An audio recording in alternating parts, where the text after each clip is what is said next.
Assalamualaikum warahmatullahi wabarakatuh।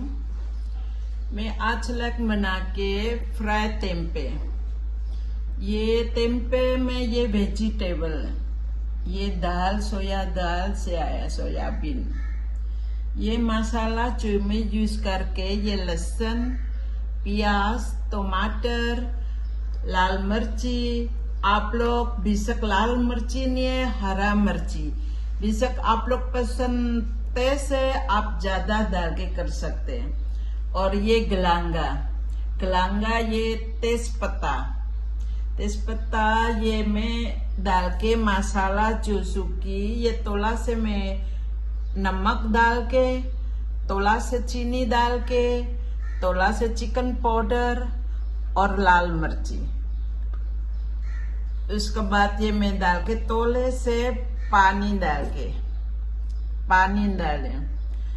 उसके बाद जब ये सारे सब फ्राई करके फिर मैं डाल के एपीसी ये मीठा सॉस है, ये कराची भी सब कुछ मिल जाएगा। और ये तोला से सोया सॉस डालते। बेशक आप लोग गोश्त मुर्गिया पसंद नहीं है या मुर्गिया सारा दिन, फिर ये अलग वेजिटेबल ये दाल से बना के सोयाबीन आप ट्राई करके इंशाल्लाह।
Pergunta.